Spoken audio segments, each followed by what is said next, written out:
तो welcome twelfth class. Start करते हैं आज चैप्टर 2। देर हो गई थोड़ा, इसके लिए मैं माफ़ी चाहूँगा, लेकिन जल्दी से स्टार्ट करते हैं आज का ये वीडियो। तो ट्वेल्थ क्लास, इससे पहले मैं वीडियो स्टार्ट करूँ, CBSE 2020 में आए इस क्वेश्चन को देखिए। और ये एक सेट में नहीं आया, ये 2 सेट में आया, अलग अलग तरीके से आया। तो आज का जो टॉपिक कर रहे हैं इसमें से कंफर्म है अगर 1 या 2 नंबर का क्वेश्चन आएगा तो इसी टॉपिक में से आएगा, क्योंकि इस चैप्टर में बड़े टॉपिक है आगे, बस यही 2-3 टॉपिक है जो छोटे छोटे हैं। तो इसलिए इसको बड़े ध्यान से देखना, क्योंकि 1 या 2 नंबर आपके इसी में से आने ही आने हैं। तो जल्दी से स्टार्ट करते हैं आज का अपना टॉपिक, चैप्टर 2 को स्टार्ट करते हैं और अपना टॉपिक स्टार्ट करते हैं। मैं हूं विक्रांत, आप देख रहे हैं पॉलिटिकल साइंस 90+ मार्क्स। चलिए स्टार्ट। तो स्टार्ट करते हैं आज का अपना टॉपिक, चैप्टर 2, विश्व राजनीति में नई हस्तियां। हस्तियां भी कह सकते हो, पात्र भी कह सकते हो, देश भी कह सकते हो, राष्ट्र भी कह सकते हो, एक ही बात है, कोई अलग अलग नहीं है। कोई भी क्वेश्चन आ जाए कि सोवियत संघ के विघटन के बाद कौन सी नई हस्तियां आई, कौन से नए पात्र आए, कौन से नए देश आए या कौन से नए राष्ट्र आए। तो सबसे पहला इसमें आता है रूस। सबसे पहला आता है रूस, जो इससे अलग हुए गणराज्य थे बहुत सारे, 15 टुकड़े हुए थे सोवियत संघ के। 15 टुकड़ों में सबसे बड़ा और सबसे महत्वपूर्ण गणराज्य था रूस। इतना बड़ा है ये, आप मान सकते हो कि भारत से अभी भी 5 गुना बड़ा है सोवियत संघ के। 15 टुकड़े हुए, उसके बाद रूस आज भी विश्व का सबसे बड़ा देश है और भारत से 5 गुना बड़ा देश है। तो समझ सकते हो रूस कितना बड़ा है। तो सबसे महत्वपूर्ण था और सबसे बड़ा था, इसीलिए इसको सोवियत संघ का उत्तराधिकारी घोषित किया गया।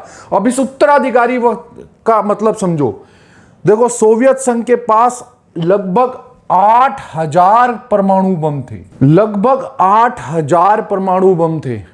और जितने भी उसने अंतर्राष्ट्रीय करार, अंतर्राष्ट्रीय समझौते किए थे, अब वो कौन निभाएगा? ऐसा तो नहीं है 15 के 15 गणराज्यों को थोड़े थोड़े बम बांट दिए जाएं। ऐसे तो हर देश के पास परमाणु बम हो जाएगा, फिर बड़े खतरे आ जाएंगे। तो ऐसे में अंतर्राष्ट्रीय राजनीति में जितने बिरादरी में बड़े बड़े देश थे, सबने मिलकर एक निर्णय लिया कि सोवियत संघ का उत्तराधिकारी रूस को घोषित किया जाए। तो जितने भी सोवियत संघ के अंतर्राष्ट्रीय समझौते थे, अंतर्राष्ट्रीय करार थे, अंतर्राष्ट्रीय संधियां थी और सारे परमाणु बम ये रूस को दे दिए गए। सिंपल। तो उत्तराधिकारी का मतलब अंतर्राष्ट्रीय करार, समझौते, परमाणु हथियार सब रूस को मिल गया। अब 1991 का जो रूस था, मैं आज का रूस नहीं कह रहा हूं, 1991 का जो रूस था वो आर्थिक और सैनिक रूप से कमजोर था। वो इतना शक्तिशाली नहीं बचा था जो पहले सोवियत संघ था। 1991 का रूस आर्थिक रूप से, शक्ति से, पैसे से कमजोर था और सैनिक रूप से भी वो कमजोर हो चुका था। गरीबी और बेरोजगारी भी वहां बढ़ गई थी। गरीबी, बेरोजगारी भी वहां पर बढ़ गई थी। इसीलिए उसने शीत युद्ध से अलग होकर अपना ध्यान किस पर लगाया? आर्थिक विकास पर लगाया।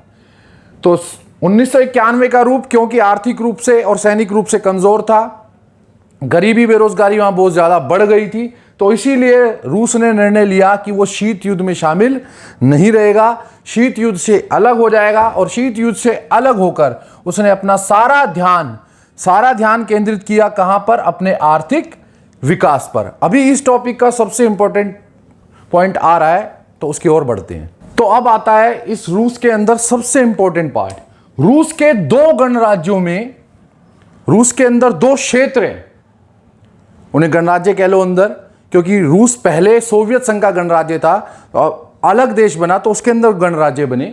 तो 2 गणराज्य कह लो या यूं कह लो 2 क्षेत्रों में अलगाववादी आंदोलन चले। अलगाववादी आंदोलन मतलब रूस से अलग होने के लिए कुछ संगठन बन गए और वो आंदोलन करने लगे, हिंसक क्रांति करने लगे, ताकि हिंसक घटनाएं करने लगे ताकि वो रूस से अलग हो सके। एक क्षेत्र चेचनिया और दूसरा दागिस्तान। ये चेचनिया वाला काफी इंपॉर्टेंट है। चेचनिया आतंकियों ने बहुत बड़ी बड़ी घटनाओं को अंजाम दिया। कट्टर इस्लामिक आतंकी संगठन था और एक अलग राष्ट्र की मांग कर रहा था। चेचनिया के आतंकवादी एक अलग राष्ट्र की मांग कर रहे थे रूस से अलग होकर। 94 से 99 के बीच, 1994 से 99 के बीच रूस को इसी कारण चेचन्या आतंकियों ने बहुत ज्यादा हिंसा मचाई, बहुत भारी क्षति उठानी पड़ी उसको, बहुत भारी क्षति हुई, नुकसान हुआ। चेचन्या आतंकियों ने कौन कौन सी बड़ी बड़ी घटनाएं करी? 2002 में एक रंगशाला कह लो, एक कहते हैं ना लाइब्रेरी टाइप, वैसे उसमें जैसे थिएटर वगैरह, वहां पर सभी लोगों को बंदी बना लिया था। रंगशाला थिएटर वगैरह में सभी लोग जितने भी आए हुए थे उन सबको बंदी बना लिया और अपनी मांग मनवाने की कोशिश की, हालांकि रूस ने नहीं मानी। 2004 में और बड़ी घटना करी उन्होंने स्कूल में एक फंक्शन चल रहा था, जैसे होता है ना एनुअल डे फंक्शन, उसमें बच्चे भी आते हैं, पेरेंट्स भी आते हैं, तो एक समारोह चल रहा था। इस समारोह के दौरान बच्चों को भी और अभिभावक जो पेरेंट्स आए हुए थे, जो उनके माता पिता, उन सबको बंदी बना लिया और अपनी मांगे मनवाने की कोशिश की, हालांकि रूस ने नहीं माना। रूस के बारे में एक बात मैं बता दूं, रूस की सेना बड़ी खतरनाक बोली जाती है। आप इसको एक एग्जाम्पल से समझिए। हमारे यहाँ आतंकवादी कुछ कब्जा करते तो हमारे प्रधानमंत्री जाते खुद उठ के कि नो लो, हम तुम्हारी बात मानेंगे।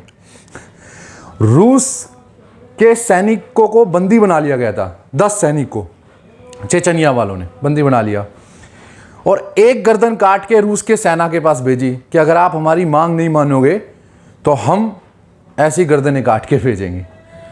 तो रूस की सेना ने चेचनिया आतंकवादी जो उसमें शामिल थे, उनके घर वालों के 10 आदमियों की गर्दनें काट के भेज दी कि तुम एक मारोगे तो हम 10 मारेंगे।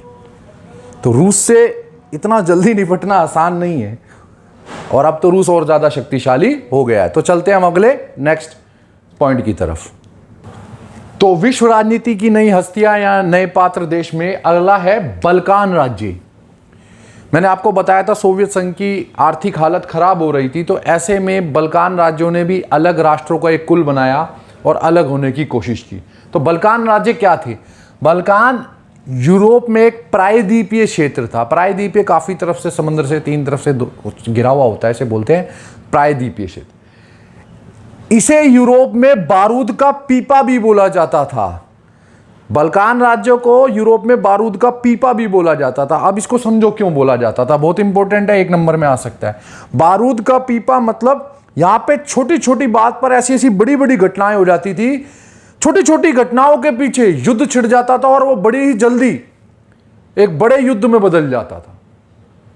इनके क्षेत्र में जो भी घटनाएं होती थी बड़ी जल्दी युद्ध में बदल जाती थी। इसके अंदर कौन से राष्ट्र आते थे? रोमानिया, बुल्गारिया, युगोस्लाविया जैसे देश इसके अंदर आते हैं। अब आप इनके अंदर कितना ज्यादा अलगाव और गृह हिंसा है, इसको सोचो। युगोस्लाविया से ही कितने ही टुकड़े हो गए हैं युगोस्लाविया के। पहला हुआ Bosnia, Herzegovina, crochet, Kosovo, Serbia, Macedonia और मॉन्टीनीग्रो। ये युगोस्लाविया से ही अलग हुए टुकड़े हैं। युगोस्लाविया जो एक देश था उसमें से ही इतने टुकड़े हो चुके हैं और लगातार वहां फिर भी हिंसा चलती रहती है। मॉन्टीनीग्रो उससे अलग हुआ 2006 में। कब अलग हुआ? 2006 में। और यूएनओ का 192वां 192nd सदस्य बना। तो ये बहुत इंपॉर्टेंट है, 1 नंबर में आ सकता है।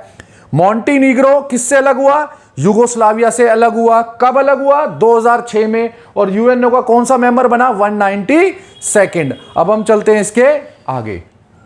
तो विश्व राजनीति में नई हस्तियां पात्र देश में लास्ट है केंद्रीय एशिया के राज्य या केंद्रीय एशिया के देश। सोवियत संघ इतना बड़ा था कि यूं मान लो आधे एशिया और आधे से ज्यादा यूरोप में फैला हुआ था, लेकिन इसका एक नुकसान भी सोवियत संघ को उठाना पड़ा। सोवियत संघ के जो यूरोप के नागरिक थे या लोग थे, वो एशियाई लोगों और क्षेत्रों को अच्छी दृष्टि से नहीं देखते थे। उनका कहना यह था कि इन गरीबी या इन गरीब क्षेत्रों की वजह से, गरीब क्षेत्रों में रह रहे लोगों की वजह से जो एशिया में है, उसका बोझ किस पर आ रहा है? उसको बोझ मानते थे कि उनका आर्थिक बोझ यूरोप के लोगों को और नागरिकों को उठाना पड़ रहा है। अब इसके अंदर कौन कौन से क्षेत्र आते थे या राज्य जो देश बन गए, बड़ा ध्यान से सुनना क्योंकि पांचों के नाम एक जैसे हैं और इनको मैप में भी ध्यान से ढूंढना है। कजाकिस्तान, उज्बेकिस्तान, तुर्कमेनिस्तान, किर्गिस्तान और तजाकिस्तान। ये पांचों ही स्टेट जो केंद्रीय एशिया में थे सोवियत संघ के, ये अलग देश बन गए सोवियत संघ से अलग होने के बाद। और ये तजाकिस्तान वाला क्वेश्चन 2020 सीबीएसई में आया है, 2020 सीबीएसई में आया, मैंने पहले भी दिखाया था, फिर देख लेना। तजाकिस्तान 10 वर्षों तक गृह युद्ध की चपेट में रहा। 1991 से 2001 तक तजाकिस्तान में गृह युद्ध चलता रहा। तो सोवियत संघ का कौन सा ऐसा क्षेत्र या गणराज्य था एशिया का जिसमें 10 वर्ष तक गृह युद्ध की चपेट में रहा? याद रखना, गृह युद्ध। रूस में अलगाववाद वाले दो अलग थे, लेकिन गृह युद्ध वाला जब आता है तो ये तजाकिस्तान आएगा। इसमें 10 वर्षों तक चला, 1991 से 2001 तक। अब सोवियत संघ से अलग होने के बाद इन पांचों देशों ने क्या नीति अपनाई? उन्होंने मानव अधिकारों पर बल दिया, क्योंकि पहले सोवियत संघ में तानाशाही थी तो वहां पे कोई अधिकार नहीं दिए जाते थे, तो उन्होंने मानव अधिकारों पर बल दिया। दूसरा, सारा ध्यान अपना किस पर लगाया? आर्थिक विकास पर लगाया। अमेरिका से नए सिरे से संबंध स्टार्ट किए, क्योंकि अमेरिका से पहले सोवियत संघ के संबंध नहीं थे, लेकिन इन्होंने अलग होने के बाद उससे संबंध स्थापित किए। और परमाणु हथियारों पर रोक, इनका ध्यान सिर्फ आर्थिक विकास पर रहा, परमाणु हथियार और उसके बनाने इत्यादि पर इनका कोई ध्यान नहीं दिया गया। तो ये बोले जाते हैं विश्व राजनीति में नई हस्तियां, रूस, बल्कान राज्य और बल्कान राज्य के बाद केंद्रीय एशिया के देश। तो ये आज का टॉपिक समाप्त होता है। वीडियो अच्छी लगी तो जरूर से लाइक करना, शेयर करना। मिलते हैं नेक्स्ट वीडियो में नेक्स्ट टॉपिक के साथ।